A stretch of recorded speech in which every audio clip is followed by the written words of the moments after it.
उसके लिए धन्यवाद टाइम स्क्वायर चर्च जो आपने क्रिसमस की शाम को किया। इतना अद्भुत समय था जब हमने प्रवासी परिवारों को आता देखा और बच्चों को खिलौने बांटे। एक अद्भुत दिन जब हमने कितने लोगों की सेवा होते देखा। वो कहानियां और यात्राओं की बातें जो हमने इस देश में आने वालों से सुनी हैं, जब वे वेनेजुएला से होंडुरास आए, वो अद्भुत थी। पर मुझे मेरी एक मनपसंद कहानी सुनानी है जो इन प्रवासी परिवारों में से संबंधित नहीं है। तो वहां टाइम स्क्वायर चर्च का एक सदस्य बैठा हुआ था और मैं एक टेबल के पास से गुजर रहा था और मेरी सहायता के लिए एक अनुवादक भी था ताकि मैं किसी अंग्रेजी न बोलने वाले से बात कर सकूं। क्या आपने कभी देखा है जब आप किसी और भाषा बोलने वाले से बात करते हैं, आप जोर से और धीरे धीरे बोलते हैं। मैं ऐसे बोल रहा था, आप कहां से आए हैं? तो यह आश्चर्यजनक था और उस व्यक्ति ने खास लहजे में कहा, ब्रुकलिन।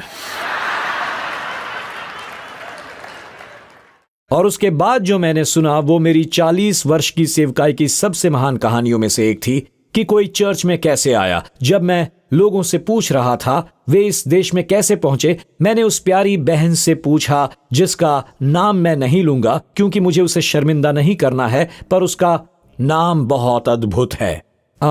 उसने मुझे जो कहानी सुनाई वो आपको बताता हूं। मेरे जीवन में एक कठिन समय था। मैं निराश हो गई थी और मुझे अत्यावश्यक मदद चाहिए थी। तो जब कोई विकल्प न रहा, मैं ब्रुकलिन में एक तांत्रिक के पास चली गई और मैंने कहा, मुझे अपने भविष्य के साथ क्या करना है, मुझे मादा चाहिए। मुझे याद नहीं वो हाथ देखती थी या टैरो कार्ड या पता नहीं कुछ करते थे, पर उन्होंने कुछ किया और महिला को तांत्रिक ने उसका भविष्य बताया और उसने तांत्रिक से कहा, यह काफी नहीं है। तब तांत्रिक ने उसे देखकर कहा, तब तो तुम्हें टाइम स्क्वायर चर्च जाना चाहिए। मैंने उससे 3 बार पूछा, क्या? मैंने उससे सच में 3 बार पूछा, क्या? उसने कहा, एक तांत्रिक ने मुझसे कहा कि मुझे टाइम स्क्वायर चर्च की जरूरत है, मुझे वहां जाना चाहिए। मित्रों, यह कहानी सबसे अद्भुत थी। और सुनो, मैं ये भी नहीं जानता कि वो तांत्रिक कौन थी, पर हम प्रार्थना करते थे कि आप टाइम स्क्वायर चर्च आएं।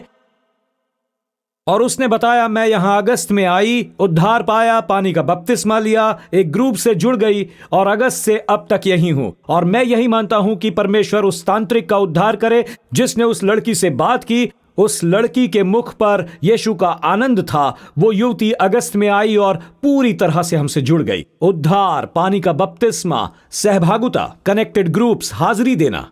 वो एक अद्भुत दिन था, न केवल कहानियां सुनने का, पर यह देखने का कि प्रभु ने उन 3 सभाओं में क्या क्या किया। केवल सुबह 10 बजे से 1 बजे तक और शाम 6 बजे से रात के खाने तक और खिलौने बंटने तक वो एक विशेष दिन था। क्रिसमस से 1 दिन पहले वाले उस अद्भुत दिन के बाद मैं रात को घर थक कर पहुंचा और क्रिसमस की सुबह जागा खाना पकाने, पर मुझे सांस लेने में तकलीफ हुई क्योंकि मेरे 80 वर्ष के सास ससुर आने वाले थे। सिंडी मुझे कोविड टेस्ट के लिए ले गई और क्रिसमस के दिन मुझे कोविड था और मैंने आगे के दिन अकेले ही काटे आइसोलेशन में। और टाइम स्क्वायर चर्च में 4 बार हुई, क्रिसमस में दूसरी बार मुझे कोविड हुआ। तो मैंने कहा, अगले वर्ष हम क्रिसमस के समय उपवास प्रार्थना रखेंगे क्योंकि क्रिसमस के समय मुझे फिर से कोविड हो जाएगा, इसलिए क्रिसमस के मौके पर हम यही करेंगे। मैंने सचमुच यही सोचा था, सच कह रहा हूं। या आप इतने सारे रोगों और महामारियों से भरे हुए हो, मुझे विश्वास नहीं हुआ। ये जो हुआ फिर से हुआ। मुझे क्वारंटाइन में जाना पड़ा और वे जिन्हें पता है, क्रिसमस से पहले वाले शनिवार को मेरी मां का देहांत हो गया। मैं बेहद दुखी था पर कुचला हुआ नहीं था। हमें पता था वो 101 वर्ष की थी। अब वो स्वर्ग में हैं यीशु के साथ। पर कुछ विशेष हुआ जब मैं क्वारंटाइन में था। मुझे याद आने लगा, मेरी मां की मृत्यु के अलावा मेरे पिता की मृत्यु भी वो एक ऐसा दिन था जब मेरे जीवन में मैं ईश्वर से लड़ पड़ा था, और वो भी पहली बार। ये वो अवसर था जब मुझे प्रभु से किसी बात पर लड़ना पड़ा। उससे पहले मेरी प्रभु से बहसें हुई थी और हमेशा वही जीतता है, पर इस समय ये थोड़ा लंबा चला। सप्ताहों तक नहीं, शायद 2-3 दिन तक चला और 2-3 दिन में ही सब सही हो गया, पहले जैसा। मैंने परमेश्वर से अपने पिता के जीवन की याचना की जब 2000 में उसे कैंसर हो गया था। मैंने कहा, परमेश्वर कुछ दिनों के लिए उन्हें जिंदा रखना। उस समय सिंडी की कोख में क्रिश्चियन था और 5 महीने की प्रेग्नेंट सिंडी। और मेरे पिता, मैंने 33 के होने तक विवाह नहीं किया था और मेरे पिता ने आशा छोड़ दी थी कि मैं कभी विवाह करूंगा और बच्चे पैदा करूंगा। और तब सिंडी गर्भवती हुई और हमारा पहलौठा बीटा क्रिश्चियन जन्म लेने ही वाला था। मैंने प्रभु से प्रार्थना की, मुझे पता है डॉक्टर ने उन्हें ज्यादा समय नहीं दिया है, पर क्या तुम उसे मेरे बेटे के पैदा होने तक जीवित रख सकते हो? मेरे पिता अगस्त 2000 में नहीं रहे और क्रिश्चियन पॉल, जो मेरे पिता के नाम पर है, दिसंबर 2000 में जन्मा। मेरे पिता की मृत्यु के 4 महीने बाद उसका जन्म हुआ। मुझे हमेशा एक सवाल सताता था, कैसे ईश्वर ने मेरे पिता को मेरे बेटे को देखे बिना मरने दिया? और जब मैं क्वारंटाइन में था, ये विचार मुझे सताते थे। मैं इन विचारों से लड़ रहा था। क्यों प्रभु, क्यों? ये एक गंभीर लड़ाई थी मेरे लिए जो 25 वर्षों से चली आ रही थी, पिछले 25 वर्षों से, क्योंकि मुझे पता था इससे कुछ नहीं होने वाला था। मुझे पता था शैतान मेरे मन का एक भाग चाहता था और वो ये चाहता था कि मैं प्रभु से क्रोधित और निराश रहूं। मुझे पता था इसका मुझ पर, मेरी सेवकाई, उपदेश, धर्मशास्त्र और सिद्धांत पर प्रभाव पड़ सकता है। 2000 मेरे लिए एक चौराहा था, एक युद्ध, एक लड़ाई थी और मैं उससे गुजर रहा था, क्योंकि ये मेरे और परमेश्वर की संप्रभुता पर भरोसा करने के बीच में था। हमने वो गीत गाया, आप संप्रभु हैं और आपका राज्य है। ये गाना आसान है ये कहने के बदले जब कुछ गलत हो जाता है कि आपने कुछ प्रार्थना की और वो पूरी नहीं हुई।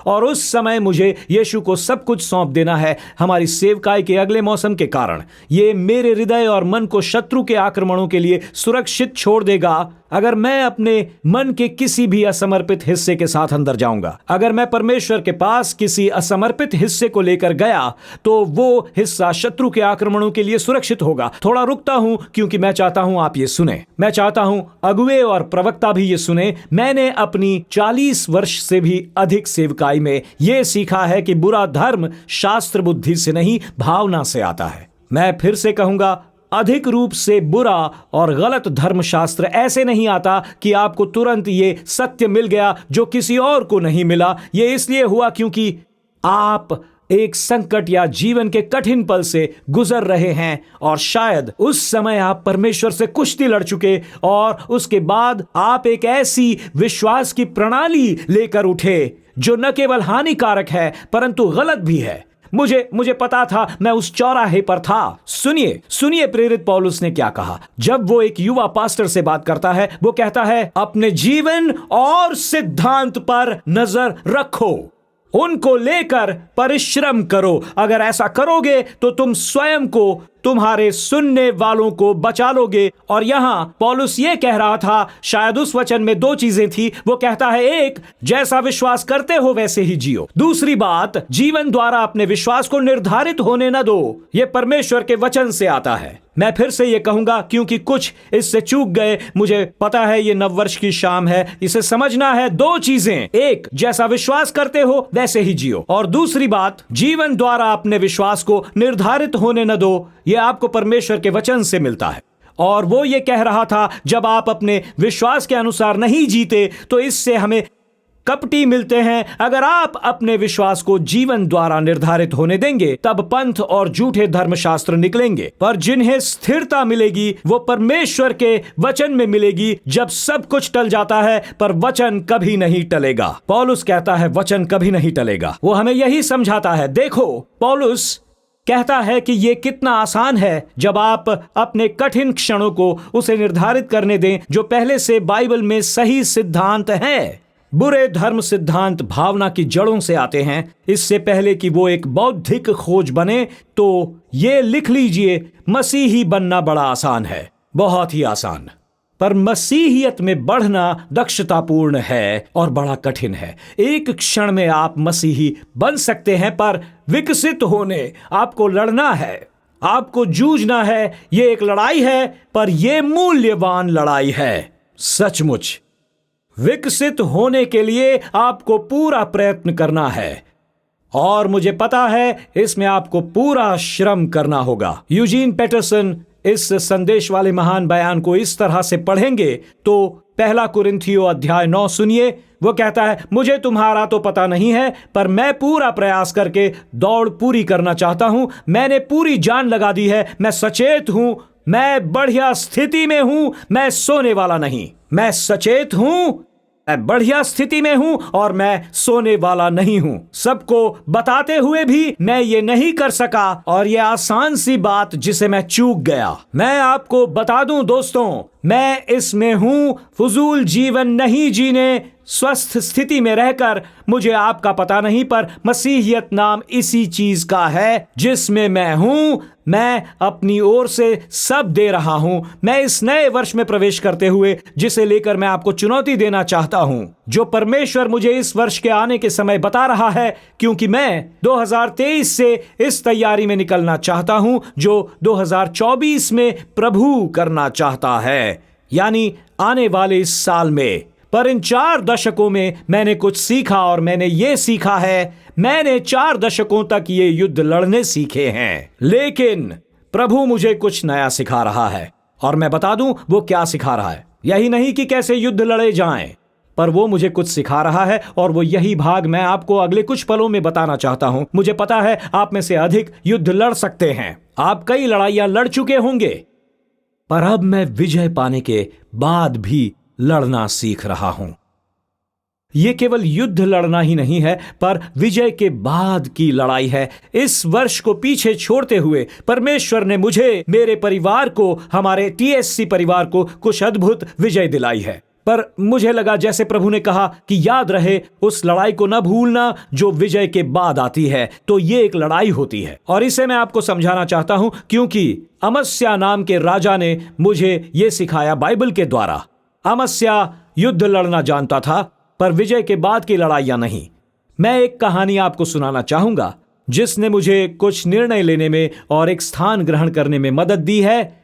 उस राजा अमस्या के समान लोगों को गुस्सा आता है, पर मैं ये कहने को तैयार था चाहे मुझे पैसों की कीमत चुकानी पड़ी। अगर हमें पैसों का घाटा होता है लेकिन प्रभु की आज्ञा मानते हैं तो ऐसा ही हो। मुझे मनुष्य की सराहना के बदले परमेश्वर की सराहना चाहिए। मैंने यहां से कुछ सीखा है, इस वाक्य से कुछ सीखा। मैं बता दूं ये युद्ध कहां तक पहुंचा और इस व्यक्ति ने इसे कैसे लड़ा। ये एक अद्भुत कहानी है जिसे सुनने की आज आपको जरूरत है, दर्शकों और अगुओं को भी। तो सुनिए 2 इतिहास 25 के इस वचन को सुनिए। और अमस्या ने यहूदा को, वरन सारे यहूदियों और बिन्यामीनियों को इकट्ठा करके उनको पितरों के घरानों के अनुसार सहस्त्रपतियों और शतपतियों के अधिकार में ठहराया, और उनमें से जितनों की अवस्था 20 वर्ष की अथवा उससे अधिक थी उनकी गिनती करके 3 लाख भाला चलाने वाले और ढाल उठाने वाले बड़े बड़े योद्धा पाए। फिर उसने 1 लाख इस्राएली शूरवीरों को भी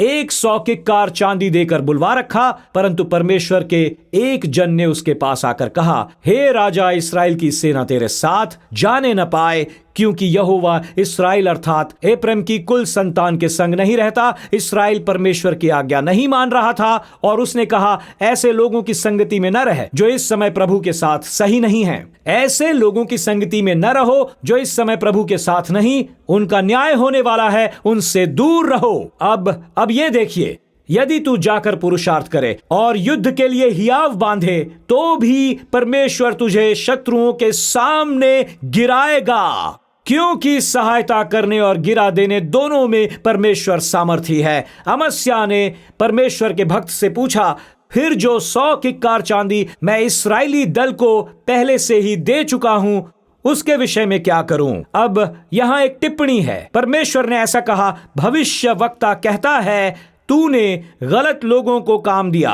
और अब उन्हें जाने दे। और अमस्या ये कहता है, पता है मैंने कितने पैसे खर्च किए इन लोगों को काम पर रखने के? उसने कहा, 100 किक्कार चांदी। थोड़ा रुकिए, मैं आपको इसका हिसाब दे देता हूं, क्योंकि पुराने नियम में किक्कार वजन की सबसे बड़ी इकाई है। 100 किक्कार चांदी 3.5 टन होता है। ये उसके बराबर है। अगर आप हिसाब लगाते हैं कि आज चांदी का क्या भाव है, तो ये 17-18 करोड़ रुपए आपने 1 लाख शूरवीरों की उप ठेकेदारी पर खर्च किए, और तब कोई आकर कहता है, उन्हें जाने दो, हालांकि तूने ठेके के पैसे दे दिए हैं। मैं उन्हें क्यों जाने दूं? 100 किक्कार चांदी और कोई आकर कहता है कि भले ही तुमने उसे ठेके पर रखा हो, कॉन्ट्रैक्ट साइन किया हो, पर उन्हें जाने दो, छोड़ दो उन्हें। क्यों जाने दूं? परमेश्वर के भक्त ने उत्तर दिया, यहोवा तुझे इससे भी बहुत अधिक दे सकता है, बहुत अधिक दे सकता है। तब अमस्या ने कहा, मुझे विश्वास नहीं होता, उन्हें अलग कर दिया। ये बड़ी जल्दी हुआ। अमस्या ने उन्हें जाने दिया, उस दल को जो एफ्राइम की ओर से उसके पास आया था। तब उनका क्रोध यहूदियों पर बहुत भड़क उठा और वे अत्यंत क्रोधित होकर अपने स्थान को लौट गए। पता नहीं वे क्यों क्रोधित हुए, उन्हें पैसे मिल गए थे, पता नहीं उन्हें क्यों बुरा लगा। ये व्यक्ति 4 लाख शूरवीर ला रहा है, 1 लाख के पीछे उसने 17-18 करोड़ रुपए खर्च किए हैं। तब भविष्यवक्ता आकर कहता है, इन लोगों को दूर करो जिनसे तुम जुड़े हुए हो, पहले इन्हें तुमसे दूर करो, क्योंकि उन लोगों के बिना भी परमेश्वर आपको विजय दिलाएगा।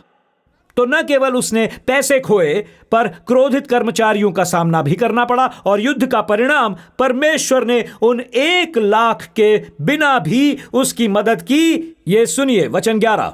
परंतु अमस्या हियाव बांधकर अपने लोगों को ले चला और लोन की तराई में जाकर 10,000 सेरियों को मार डाला, और यहूदियों ने 10,000 को बंधुआ करके चट्टान की चोटी पर ले गए और चट्टान की चोटी पर से गिरा दिया, सो वे सब चूर चूर हो गए।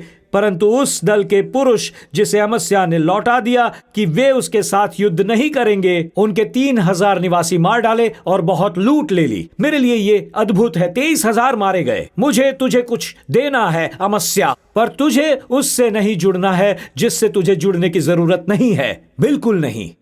और तब यकायक परमेश्वर ने वाजी किया जो उसने कहा था, 1 लाख शूरवीरों को जाने दे, 17-18 करोड़ का घाटा, क्योंकि मैं जो करने वाला हूं वो अद्भुत है। तो हम युद्ध लड़ते हैं, पर विजय के बाद भी लड़ते हैं। उसे विजय मिली और उसके बाद ऐसा हुआ। उसे विजय तो मिल गई, लेकिन उसके बाद भी ऐसा होता है। वचन 14। जब अमस्या एदोनियों का संहार करके लौट आया, तब उसने सेरियों के देवताओं को लेकर अपने देवता करके खड़ा कर दिया।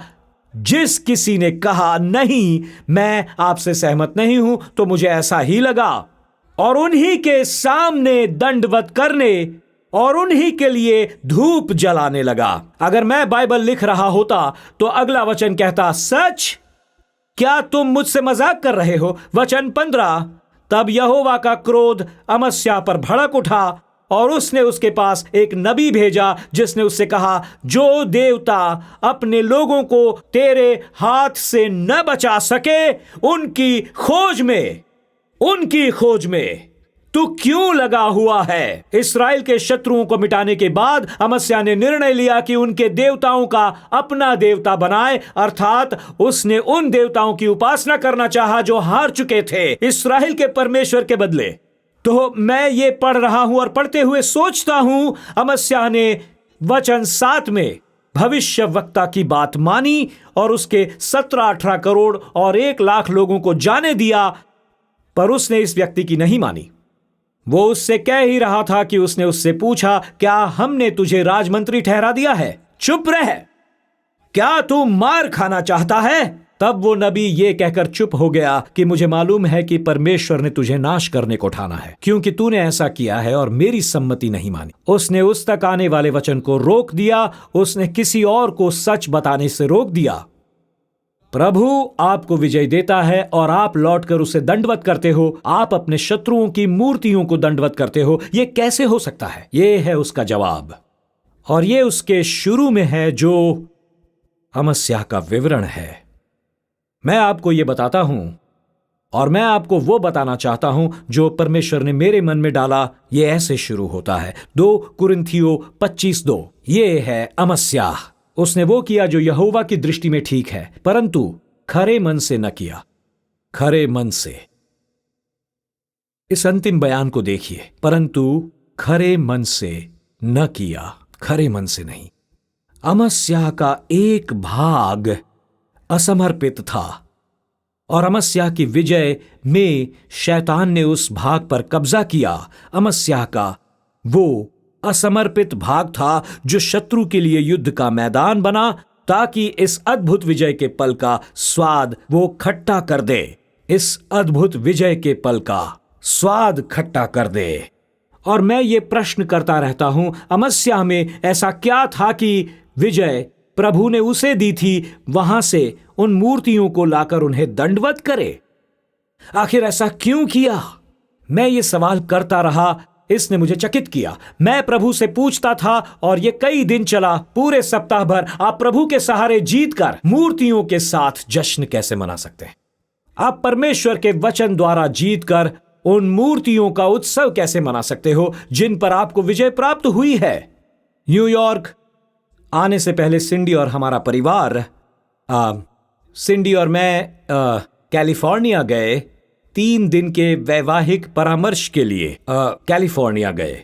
ऐसा नहीं था कि हमारी समस्याएं थीं या मैं कहूं कि मेरी समस्या थी। हमें यह तय करना था कि कहीं हमारे मन का कोई ऐसा भाग तो नहीं जिससे निपटा ना गया हो। हमें लगा हमारा विवाह बढ़िया है, पर हम ये जानते थे कि प्रभु इसे लेकर न्यूयॉर्क में कुछ करना ठान रहे हैं। वो हमारे अंदर के किसी असमर्पित भाग से निपटना चाहते थे। बेशक मैं उनसे बात कर रहा हूं जो मिनिस्ट्री पर सोच विचार कर रहे हैं। मैं कुछ बताना चाहूंगा। अगर आपका विवाह सही नहीं है तब शत्रु आपके पीछे पड़ जाएगा। मैं कह देता हूं तो हमने कहा हमें हर दरवाजे पर 2 टेल डालने होंगे, क्योंकि शत्रु हर न निपटी हुई चीज के पीछे पड़ जाएगा।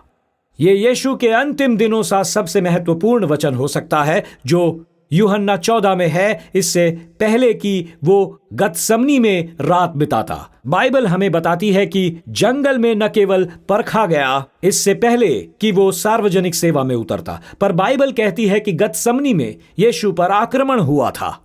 शत्रु वहां उसके पीछे पड़ा और उससे बात करने लगा। और सबसे अचरज की बात यह है यीशु इससे पहले वो वाटिका में गया और गतसमनी में परखा गया। यूहन्ना 14:30 को सुनो, यह अद्भुत है। यीशु ने कहा, मैं अब से तुम्हारे साथ और बहुत बातें न करूंगा, क्योंकि इस संसार का सरदार आता है और मुझ में उसका कुछ नहीं। सुना आपने, मुझ में उसका कुछ नहीं, जिसका अर्थ अमस्या का उल्टा है। यीशु के मन का जीवन का एक भी भाग असमर्पित नहीं था। उस पल वो परमेश्वर को सौंपा गया था। ये वचन एक महाकाव्य है। ये वचन एक महाकाव्य है। अमस्या ये नहीं कर सकता। यीशु अंदर था पूरा समर्पित होकर, क्योंकि उसे पता था शत्रु असमर्पित भाग से पीछे पड़ेगा। मेरी लाइब्रेरी में अफ्रीका के एक मिशनरी के बारे में एक किताब है जो मुझे मेरे यूथ पास्टर ने दी थी जब मैं 16 साल का था। और उसने इस किताब में 40 वर्ष पहले उस महान प्रचारक D.L. मूडी का एक बयान लिखा था। और उसने ये लिखा और ये बात कही, संसार ने अब तक ये नहीं देखा कि ईश्वर उस व्यक्ति द्वारा क्या कर सकता है जो पूरी तरह उससे प्रतिबद्ध है। दोस्तों, जरा ध्यान दीजिए इस पर। और उस बयान के बाद उसने लिखा, टिम, तुम वो व्यक्ति हो सकते हो। और मुझे याद है वो किताब मुझे दी गई और अब तक मेरे पास है। और मित्रों, 1980 में मुझे वैसा बनना था।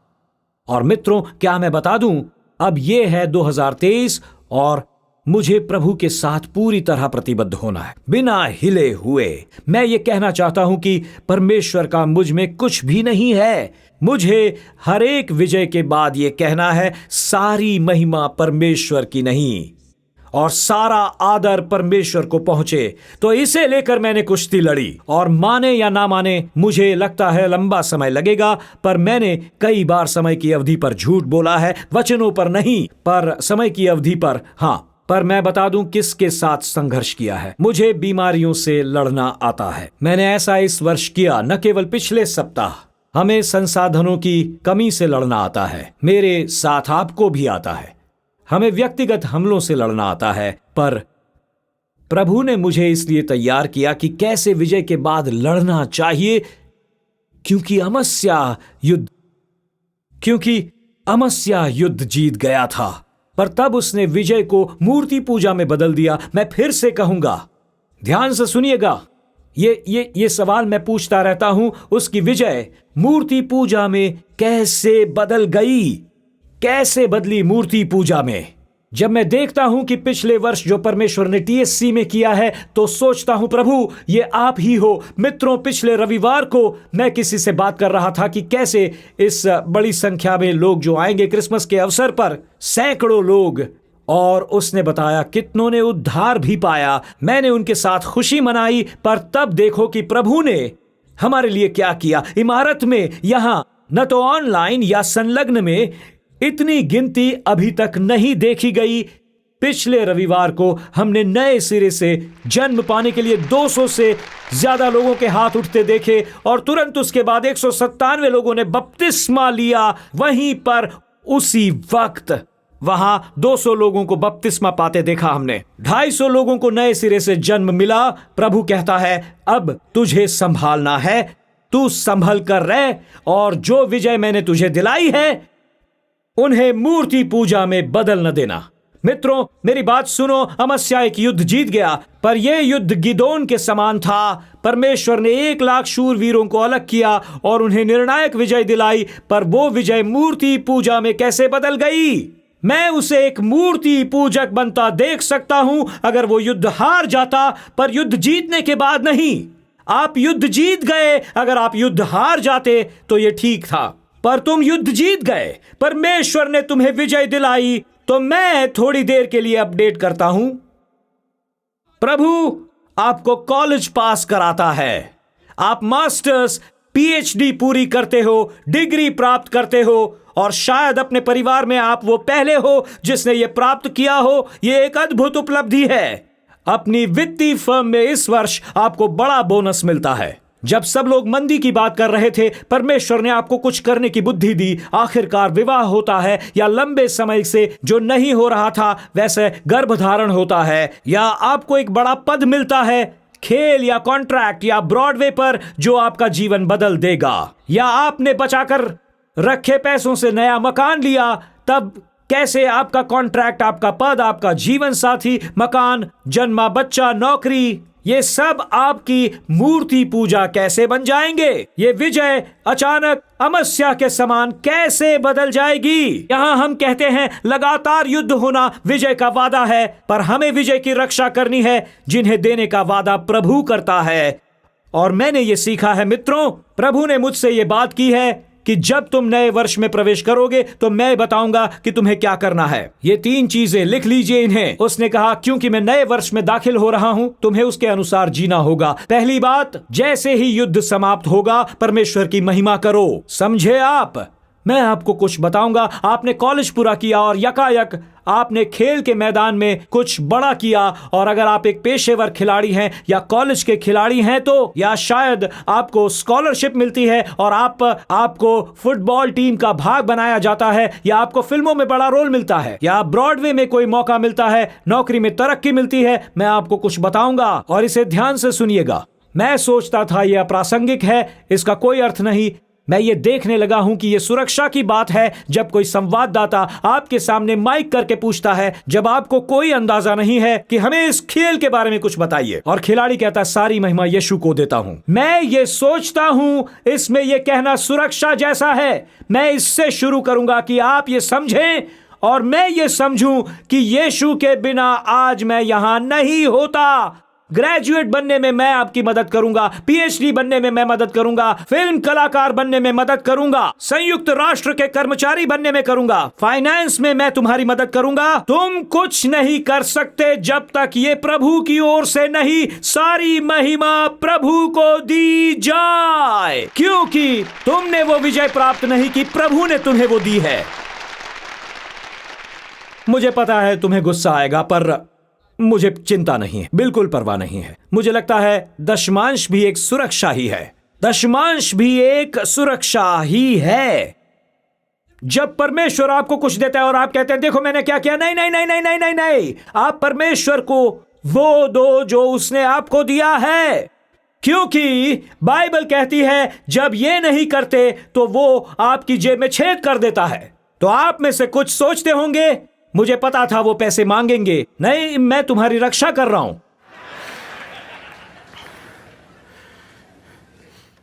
जैसे ही युद्ध समाप्त होगा प्रभु की महिमा करो। दूसरी बात, प्रतिदिन ये प्रार्थना करो।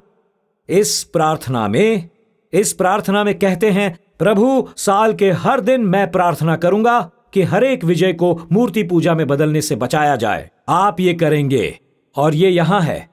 मुझे परखना है प्रभु, और मेरे मन को टटोल, मुझे परख और मेरे व्याकुल विचारों को जान। यदि मुझ में कोई हानिकारक मार्ग है तो मुझे अनंत मार्ग की ओर ले जा।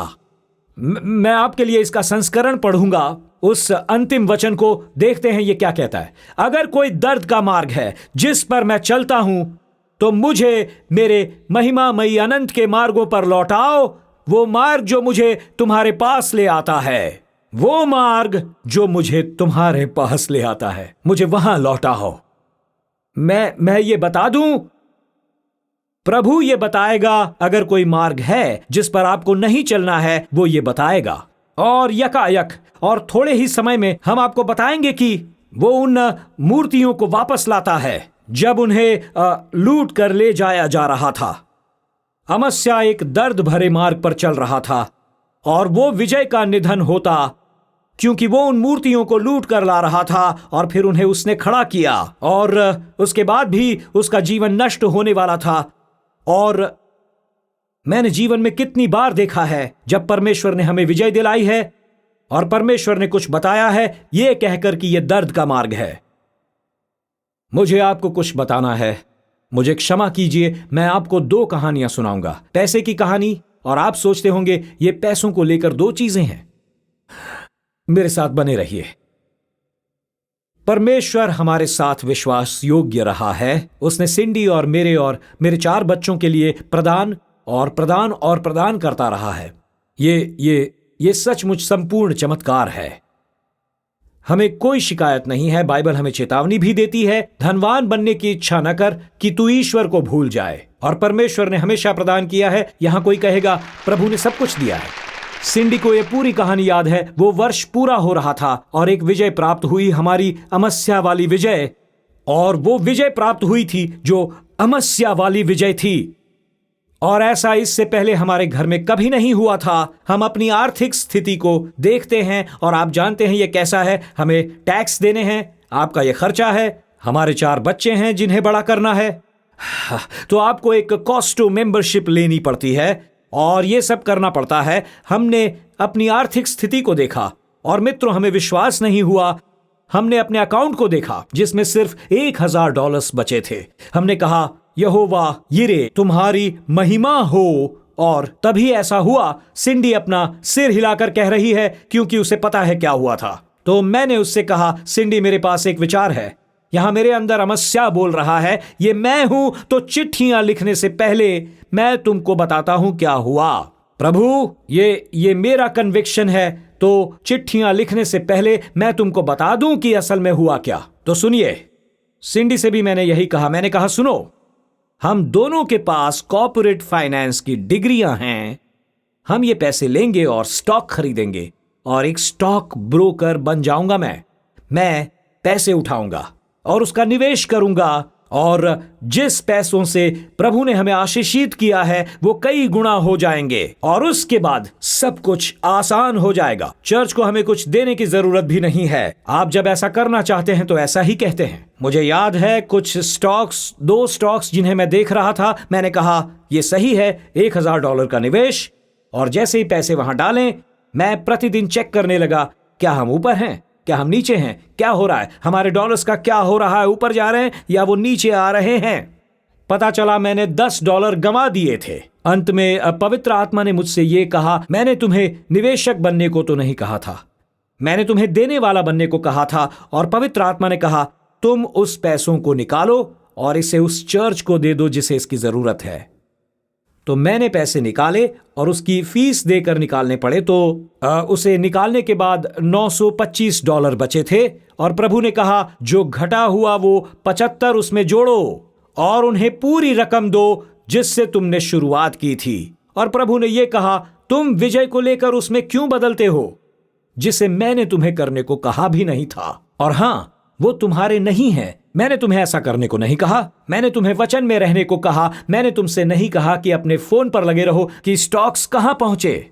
मित्रों, वो थोड़ा बहुत जिससे प्रभु ने हमें आशीष दी, मैंने उसे लिए और उसे प्रभु की महिमा के लिए खर्च भी नहीं किया। जो मुझे करना था, मुझे लगा हमने ये संभाल लिया है और हम सब सही कर रहे हैं। प्रभु ने कहा नहीं, मैं ये सीखने लगा हूं कि जब प्रभु करता है तो पहला काम हमें जो करना है वो ये कहना, सारी महिमा प्रभु की हो जाती है। दूसरी चीज, हम कहें प्रभु मुझे जांच, मेरे मन को जान, मेरे विचारों को जांच। ये देख कहीं मेरे अंदर कोई दर्द का मार्ग है, इससे पहले कि मैं उस मार्ग को चुन लूं। समझे आप मित्रों, हमें यह करने को बुलाया गया है कि आप जानते हैं, जिस समय आपने कहा यीशु मेरा प्रभु है, तब से आपने गलत निर्णय लेने की क्षमता खो दी है। मैं इसे दोबारा कहूंगा क्योंकि मैं गुस्से से भरे चेहरे देख रहा हूं। और जैसे ही आपने कहा यीशु प्रभु बनो, ये ABC है, उसे प्रभु कहकर मान लो। जैसे ही आपने कहा आप मेरे जीवन के प्रभु हो, मतलब आपने परमेश्वर को अपना स्वामी घोषित किया। आपने गलत निर्णय लेने की क्षमता खो दी। परमेश्वर आपके जीवन का अधिकारी है। हम प्रभु को महिमा देते हैं, हम ये प्रार्थना करते हैं और अंत में जब संगीत वादक आएंगे, मैंने कहा म्यूजिशियंस आ जाओ। तीसरी बात, हम ईश्वरीय आवाजों के आगे झुकते हैं। परमेश्वर ने राजा को सही होने का अवसर दिया। अगर अमस्या भविष्यवक्ता की बात मान जाता, तू लोगों के देवताओं से क्यों लेता है और अपने परमेश्वर को छोड़कर? और अगर अमस्या इतना ही कह देता, तू सही है, तू सही है, मुझे क्या करना चाहिए, तो कहानी कुछ और ही होती। पर कहानी कुछ अलग नहीं है। उसकी भयंकर मृत्यु हुई। प्रभु ने हमें आशीष दी है। सुनो, थोड़ी देर के लिए मैं अगुओं से बात करूंगा। आप देख रहे होंगे या आप किसी चर्च के कर्मचारी हो, मैंने ऐसा होते देखा है। मैं अपने देश की बात कर सकता हूं, उनके लिए जो अलग अलग देशों से देख रहे हैं, पर मैंने प्रभु को चर्चों में संसाधनों से आशीष देते देखा है। और तब यकायक जब संसाधन और आशीष आने लगते हैं, वो ऐसा करते हैं कि भूल जाते हैं उन्हें कौन यहां तक लाया। वे पीछे हटकर बाइबल के आधार पर उन्हें नहीं देखते, क्योंकि वे लोगों और संसाधनों को खोना नहीं चाहते। मैं ये फिर से कहूंगा, क्योंकि कोई दूसरा ये नहीं कहता। मैंने अगुओं को देखा है जहां प्रभु ने आपको आशीष दी है, लोगों को और संसाधनों को जोड़ा है, और जब ऐसा होता है आप इस सत्य से टल जाते हैं, क्योंकि यकायक हम संसाधनों और गिनतियों को एक मूर्ति बना देते हैं। पवित्र वचनों पर लौटकर ये कहने के बदले मुझे उस प्रभु पर विश्वास करना है जो सबसे पहले हमें यहां लाया। तो बात ये है, हम प्रभु को सारी महिमा देते हैं। हम प्रतिदिन भजन संहिता 139 की प्रार्थना करते हैं। हम ईश्वरीय आवाजों के आगे झुकते हैं। यही हमारी रक्षा करता है। अमस्या ने ऐसा नहीं किया। प्रभु ने एक भविष्यवक्ता को भेजा इससे पहले कि वो पूरी तरह से नाश हो जाता। भविष्यवक्ता ने कहा ये न कर, और अमस्या कहता है रुको, तुम्हें मेरा सलाहकार किसने बनाया? तुम अपने आप को क्या समझते हो? इससे पहले कि वो एक दर्द भरे मार्ग पर जाने वाला था, एक ईश्वरीय आवाज सुनाई दी। भविष्यवक्ता ने आकर कहा, तू क्या कर रहा है? तू क्या कर रहा है? और आपने उसका जवाब देखा। और मित्रों, अगर आप उसे अंदर उभरता हुआ देखेंगे, जो ये एक अमस्या का मन है जो दिखा रहा है, वो प्रभु से प्रतिबद्ध नहीं है। जब वो हमसे बात करता है, मैं कुछ शताब्दियों पुरानी थॉमस एक्विनास की कहानी पढ़ रहा था। थॉमस एक्विनास आरंभिक चर्च के एक बड़े वरिष्ठ थे। वो पोप इनोसेंट II से बात कर रहे थे। Thomas Aquinas pope innocent II से बात कर रहे हैं। कहा जाता है कि जब पोप इनोसेंट II पैसों की एक बड़ी रकम गिन रहा, तो पोप ने थॉमस एक्विनास को देखकर कहा, इसे देखो थॉमस, चर्च अब प्रेरितों के काम के अध्याय 3 से ये नहीं कहेगा चांदी और सोना तो मेरे पास है ही नहीं। तो थॉमस ने उसे देखते हुए उत्तर दिया, ये सच है, न तो चर्च ऐसा कभी कहेगा। उठ, अपनी खाट उठा और चल निकल यहां से। आपने ऐसा किया, तुम्हें संसाधन मिल गए, पर अब कोई चमत्कार नहीं होते। तो मैंने प्रभु से यह कहा, हे प्रभु, मुझे चमत्कारों के बिना संसाधन नहीं चाहिए। अगर आप मुझे एक कोने में फंसा देंगे जो कहता है मुझे रोज आप पर निर्भर रहना होगा, तब ये करो। प्रिय प्रभु यीशु, मुझे संसाधनों को अपना आदर्श बनाकर कहानियों और संख्याओं की पूजा नहीं करनी है, बल्कि ऐसे स्थान में होना है जहां प्रभु सारी महिमा आपकी होगी। प्रभु, मेरे मन को जांच और देख, कहीं उसके अंदर दर्द का मार्ग तो नहीं है। और प्रभु, मेरे आसपास ईश्वरीय आवाजों को रखना। मुझे अपने आप पर भरोसा नहीं है, मुझे बस आप पर और उन लोगों पर जिन्हें मेरे पास रखा है उन पर भरोसा है। प्रभु आपके जीवन में ये करना चाहते हैं और इस चर्च के जीवन में इस आने वाले वर्ष में, और एक ही उपाय है कि हम ये कर पाएंगे, पूरे मन से यीशु से प्रतिबद्ध होकर। ऐसा करने का एक ही उपाय है, जो भी भाग समर्पित नहीं है, जो भी भाग उसे सौंपा नहीं गया है, वो शत्रु के लिए एक युद्ध की भूमि बन जाता है। एक संपूर्ण मन क्या है? ऐसा मन जो समर्पित है प्रभु के पास। मेरा सब कुछ है, ऐसा मानने वाला मन। तुझको सब कुछ अर्पण है, मेरा सब कुछ सब कुछ सब कुछ मैं अर्पण करता हूं। मेरा सब कुछ यीशु को समर्पित है। और मैं पूछता था, हे प्रभु, इस भजन का सब कुछ मुझसे क्या रोकता है? ऐसा हमेशा कहा जाए, पूरी तरह से प्रतिबद्ध, पूरी तरह से प्रतिबद्ध, पूरी तरह से। चर्च, हमने आपको लड़ना सिखाया, अब हमें सीखना है कैसे बाद में लड़ा जाए, युद्धों में लड़ना। पर मैं सब कुछ बताना चाहूंगा उन्हें जो यहाँ स्टेज पर हैं और वो जो वहां ऑडियंस में बैठे हैं। जब मैं अपने जान पहचान वालों को यहाँ देखता हूँ तो क्या मैं बताऊं, इस साल कुछ नए युद्ध होंगे, बेशक होंगे, लेकिन दोस्तों कुछ विजय भी प्राप्त हुई है। अब जरा देखो, मुझे देखो और मेरी ये बात सुनो। इन सभी विजयों में आप सारी महिमा प्रभु को दो। आप उसे सारी महिमा दो और प्रभु से कहो, उस विजय में निश्चित करो कि मेरे लिए कोई दर्द का मार्ग न हो और मैं किसी चीज को पकड़े न रहूं, ये कहकर कि ये मेरी डिग्री है, ये मेरा बच्चा है। ये अद्भुत है कि हमारे बच्चे होते हैं और वो चर्च आना नहीं चाहते, और हम सोचते हैं खर्चालू और बच्चे चर्च से क्यों भाग रहे हैं। चीजों को ग्रहण न करो और ये न भूलो कि कैसे प्रभु आपको बचा कर लाया है, कैसे वो यहां तक लाया है। और ये विजय को मूर्ति पूजा में बदल देता है। और इसी की चेतावनी प्रभु मुझे इस वर्ष दे रहा है। आंखों ने नहीं देखा, कानों ने नहीं सुना, ऐसा कुछ इस वर्ष होने वाला है, परंतु केवल मसीही और केवल वो जगह, मेरा मानना है चर्च के आगे कुछ अद्भुत विजय है, पर इसके लिए एक परिपूर्ण मन चाहिए। पूरी प्रतिबद्धता से प्रभु को महिमा दो और वो प्रार्थना करो जो मन की रक्षा करता है। मुझे बस यही कहना है। चलिए खड़े हो जाइए। Hallelujah, hallelujah. मैं चाहता हूं कि आप मुझे थोड़ी देर देखिए। एनेक्स, बालकनी वाले, सामने वाले,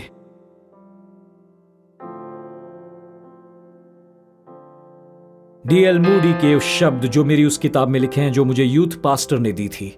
ये शब्द इस प्रकार से हैं, प्रभु को अपना पूरा जीवन समर्पित कर दो, वो उसके साथ आपसे बढ़कर कुछ कर सकता है।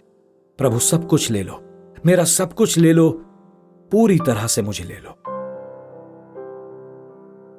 इस नए वर्ष में प्रवेश करने से पहले मैंने लड़ाई लड़ी। मैंने कहा, हे प्रभु, मुझे पता है आप क्या कर रहे हो, मुझे आपको सारी महिमा देनी है। मैं चाहता हूं आप सब कुछ ले लें, मैं चाहता हूं इसे ग्रहण करें। जो भी आपने किया है उसे ग्रहण करो और देखो कहीं कोई दर्द का मार्ग तो नहीं। मेरे जीवन में ईश्वरीय आवाजों को रखो हमेशा के लिए। मैंने पवित्र आत्मा को मुझसे बोलते देखा जैसे ही हम समापन पर आए हैं, जैसे ही हम आपको भेजते हैं ताकि आप नए वर्ष के लिए तैयार हो जाएं, आगे आने वाली अद्भुत विजय के लिए। मैं अपने पूरे मन से विश्वास करता हूं प्रभु अद्भुत करने वाले हैं। और मैं आपको सबसे पहले यह बता दूं कि जब मैं क्वारंटाइन में था, मैं वहां अपने प्रार्थना के दिनचर्या को लेकर बैठा और वो सारी प्रार्थनाएं करता था जो मैंने अपनी एक जर्नल में लिखी थी, जिसके ऊपर मैंने लिखा था, इसलिए कि तू कर सकता है, इसलिए कि तू कर सकता है। और ये सीधी सादी प्रार्थनाएं जो मैंने पिछले कुछ वर्षों में लिखी हैं। मैं लिखता था, मैं चाहता हूं तू ये करे, मैं चाहता हूं तू वो करे। और मित्रों, वो ऐसा करे या ना भी करे, इससे फर्क नहीं पड़ता। इसका शीर्षक है इसलिए कि तू कर सकता है। और मैंने ये लिख दिया। इस महीने मैंने सिंडी से कहा, अंतिम 2 का उत्तर आया। 14 के 14 पूरे हुए और परमेश्वर ने उन सबको पूरा किया। प्रभु ने सब कुछ किया। और प्रभु ने कहा, क्या तुम समझे? मेरे पास इससे भी बढ़कर तेरे लिए कुछ है। यह तो कुछ भी नहीं है, पर तू ये निश्चित कर ले कि सारी महिमा मुझे मिले। ये निश्चित कर ले कि प्रतिदिन प्रार्थना कर, मेरे मन को परख हे प्रभु। यह निश्चित करना कि मेरे अंदर कोई दर्द का मार्ग नहीं है। और तीसरी बात, ईश्वरीय आवाजों को रहने दे और मुझे धर्मी लोगों के अधीन रख। ईश्वरीय आवाजों के, मैं ईश्वरीय आवाजों का बड़ा आभारी हूं। मैं इन वरिष्ठों का आभारी हूं, मैं पास्टरों का आभारी हूं और मैं जनरल ओवरसीयर का भी आभारी हूं। ईश्वरीय आवाजों का प्रभु ने जो भी किया उसके लिए मैं आभारी हूं। और उन्होंने कहा, अभी और भी मैं करना चाहता हूं, बस तुम प्रतिबद्ध रहना। इसे कुछ और बनने न दे, परंतु प्रभु को सारी महिमा दे। प्रभु ने मुझसे कहा, वो लोगों के जीवन में आज कुछ करना चाहते हैं, पर वो चाहते हैं कि मैं समर्पित रहूं एक संपूर्ण मन के साथ। अब थोड़ी देर के लिए अपना सिर झुकाएं।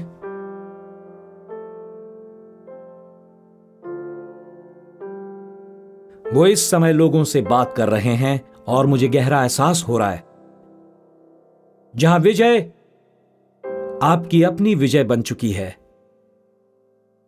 प्रभु को भुला दिया गया है।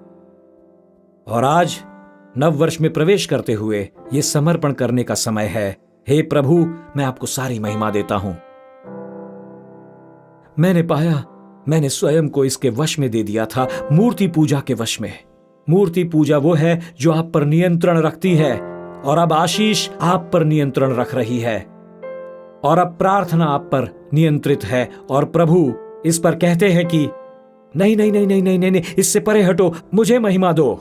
दर्द के किसी भी भाग से बचो, ईश्वरीय आवाजों को सुनो और अपने आप को उस दिशा में जाता देखो तो अपने आप को रोकना होगा। शायद मैं वो ईश्वरीय आवाज हूं, शायद मैं आवाज हूं जिसे अमस्या ने सुना था।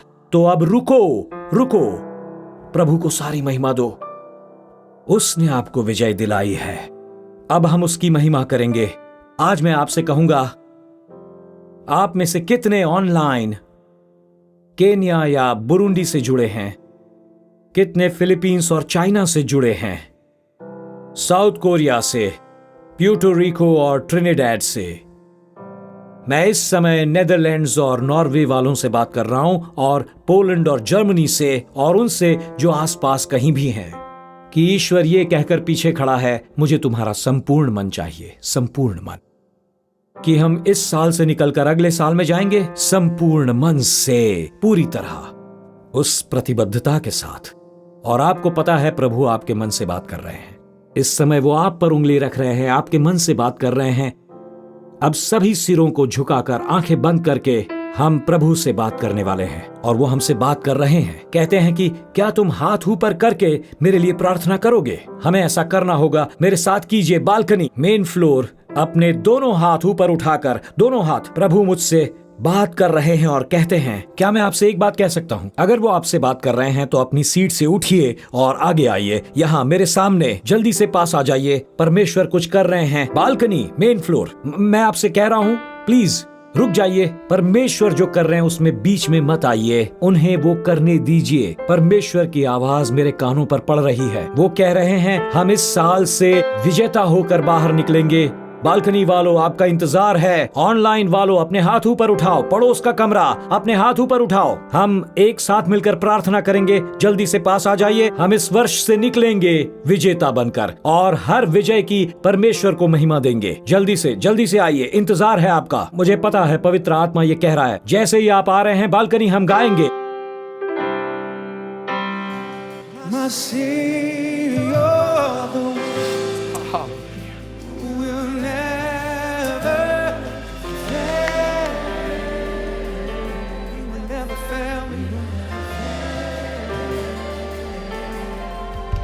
Trust you.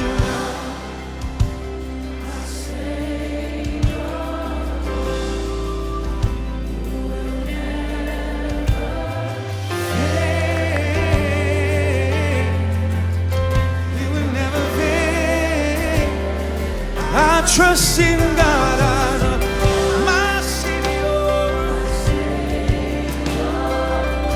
who will never fail me, never.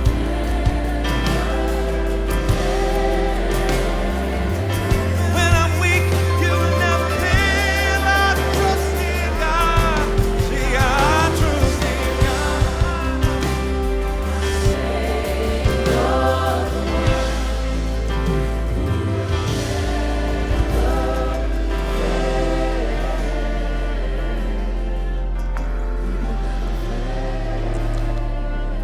मैं चाहता हूं आप अपने हाथ ऊपर उठाएं, ऊपर जल्दी से। तो क्या आप अपने होठों से प्रभु को उसके किए कामों की महिमा देंगे? चलिए उसे महिमा दीजिए। वो जो केन्या से देख रहे हैं, साउथ अफ्रीका, उसकी महिमा कीजिए। चलिए वो जो कैलिफोर्निया और टेक्सास से देख रहे हैं, वो जो फिलहाल फ्लोरिडा में देख रहे हैं, उसकी महिमा कीजिए। आपकी बैठकों में, अपने कमरों में, जहां कहीं भी आप हैं वहां से उसकी महिमा कीजिए। मेरा जो भी है आपका है प्रभु। अगर मैं स्वस्थ हूं वो आपका वरदान है प्रभु। अगर मुझे आशीष मिली है वो आपके कारण। प्रभु आज मेरा दिन अच्छा है तो आपके लिए सारी महिमा ग्रहण कीजिए प्रभु, ग्रहण कीजिए। और अब कहिए प्रभु मुझे परखो, मेरे मन को परखो, देखो कहीं अंदर दर्द का मार्ग तो नहीं है। प्रभु मेरी प्रार्थना जोर से कहिए, मेरी प्रार्थना स्वीकार कीजिए प्रभु। हे पिता, मैं नहीं चाहता मेरा जीवन गलत मार्गों पर जाए, क्योंकि प्रभु आपने इतना कुछ दिया है। आपने द्वार खोल दिए हैं, कॉन्ट्रैक्ट्स, बोनसेस दिए हैं, अवसर खोले हैं आपने प्रभु, आपने प्रावधान खोले हैं, संसाधन दिए हैं आपने प्रभु परमेश्वर। इसके लिए आपकी महिमा हो। मैं वो महिमा गा रहा हूँ प्रभु। और आज हम घोषित करते हैं कि हमें परमेश्वर आपके दिखाए मार्ग पर चलना है, आपकी महिमा के मार्ग पर। और हमें परमेश्वर का वचन चाहिए हमारे निर्णय के मार्गदर्शक के रूप में। इसलिए आज हम निर्णय लेते हैं पिता, हम निर्धारित करते हैं सारी महिमा और आदर आपको मिले। और इसीलिए प्रभु इस समय हमें ईश्वरीय आवाजों से घेर लें। चलिए उससे मांगिए, कहिए प्रभु अगर मेरे जीवन में कोई आवाज है, मेरा मार्गदर्शन अगर कोई करता है तो वो आपकी आवाज हो। आपके लोग मेरा मार्गदर्शन करें। और ऐसी आवाज जो कहे रुको, रुको नहीं, हमें ऐसी आवाजें देना है प्रभु। और प्रभु हमें साधन दे, जबकि हम नहीं सुनते तब निराश ना हो। बस इतना ही कीजिए प्रभु। आपने मुझे ईश्वरीय आवाज दी है, आपने मुझे ईश्वरीय आवाज दी है प्रभु। इस समय मैं आपसे सहायता मांगता हूँ, हमारी सहायता कीजिए। ये सारे उठे हुए हाथ मेरे साथ प्रार्थना कर रहे हैं। ये आश्चर्यजनक प्रार्थना जिसे आप कबूल करेंगे।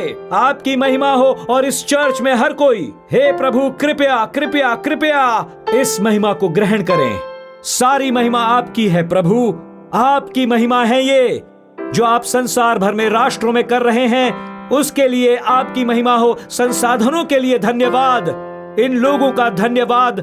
आपके किए हुए कार्यों के लिए महिमा हो आपकी प्रभु। आप इस महिमा को ग्रहण करें मेरे प्रभु, ग्रहण करें आप इस महिमा को। आपको महिमा मिले। दुनिया भर के इन राष्ट्रों में आप जो कर रहे हैं उसकी महिमा आपको मिले। संसाधनों के लिए धन्यवाद, लोगों के लिए धन्यवाद, आपने जो भी किया उसके लिए धन्यवाद। आप ये कर सकते हो। सारी महिमा ग्रहण कीजिए प्रभु। थोड़ी देर के लिए अपने हाथ नीचे कीजिए और सब आंखें खोलकर मेरी ओर देखिए। मैं स्पष्ट बात करूंगा। आप में से कुछ ने प्रभु की आशीष पाई है और आपने सोचा आपकी सुंदरता है, आपने सोचा आपका व्यक्तित्व था, आपने सोचा आपकी शिक्षा थी, आपने सोचा वो आपकी शिक्षा थी, आपने सोचा वो आपके संसाधन थे। और आप अपने आप को परमेश्वर से दूर, बहुत दूर होता देख रहे हो। आज का दिन लौटने का दिन है। आपने सोचा था ये मेरा है, ये मैंने किया है। पर आज मैं बता दूं, मैं नहीं चाहता कि आपका हाल मस्या जैसा हो। मैं चाहता हूं आप प्रभु के पास संपूर्ण मन से आएं। मैं चाहता हूं आप परमेश्वर को समर्पित हों और उससे दूर न जाएं। आज ही प्रभु के पास लौट आएं, आज ही यीशु के पास लौट आएं। आज का दिन वो हो जो कि बालकनी में है, अगले कमरे में है, सामने देश विदेशों से जो ऑनलाइन देख रहे हैं। अगर आज आप वो कहें कि आज मुझे प्रभु आपके पास लौटना है, क्योंकि मेरे मन को आपने प्रेरित किया। जब सब लोग सिर उठाकर देख रहे हैं, हम सब इसमें शामिल हैं। वो जो कहते हैं आज मैं प्रभु के पास लौटूंगा, आज मैं लौटूंगा प्रभु, मुझे आपकी जरूरत है प्रभु। मैं उससे दूर चला गया था, पर अब इस नए वर्ष में मैं प्रवेश करूंगा उस विजय के साथ। और अगर आप ऐसा सोचते हैं तो आज यहाँ से जाने से पहले हम सब साथ मिलकर ये कहेंगे, पास्टर टिम प्लीज मेरे लिए प्रार्थना करो, आज मुझे प्रभु के पास लौटना है। हाथ जितना हो सके ऊपर उठाइए, ऊपर हवा में उन्हें रखिए, मैं देखना चाहता हूँ। जितना हो सके ऊंचा हवा में अपने दोनों हाथ, उन्हें ऊपर ही रखना, ऊपर ही रखना, ऊपर ऊपर, देखने दो मुझे, ऊपर रखो अपने हाथ और मेरे साथ कहिए, यीशु मैं घर लौट रहा हूँ। आपका धन्यवाद जो आपने मेरे जीवन में किया है। मैं परमेश्वर से दूर चला गया था, पर आज मैं आपके पास लौट रहा हूँ। मैं मानता हूँ कि हर भली वस्तु, हर परिपूर्ण वस्तु ईश्वर की ओर से आती है, ये मुझसे नहीं है, क्योंकि मेरा जो भी है वो सब का सब तेरा दिया हुआ है प्रभु। तो आज मैं मानता हूं महिमा प्रभु को मिलती है। मैं उड़ाऊ पुत्र के समान घर लौटा हूं, अपना जीवन समर्पित करने। मैं आपको हर एक भाग सौंपता हूं और सारी महिमा आपकी हो, यीशु मसीह के नाम से। और सबने कहा आमीन, आमीन, आमीन, आमीन, आमीन, आमीन।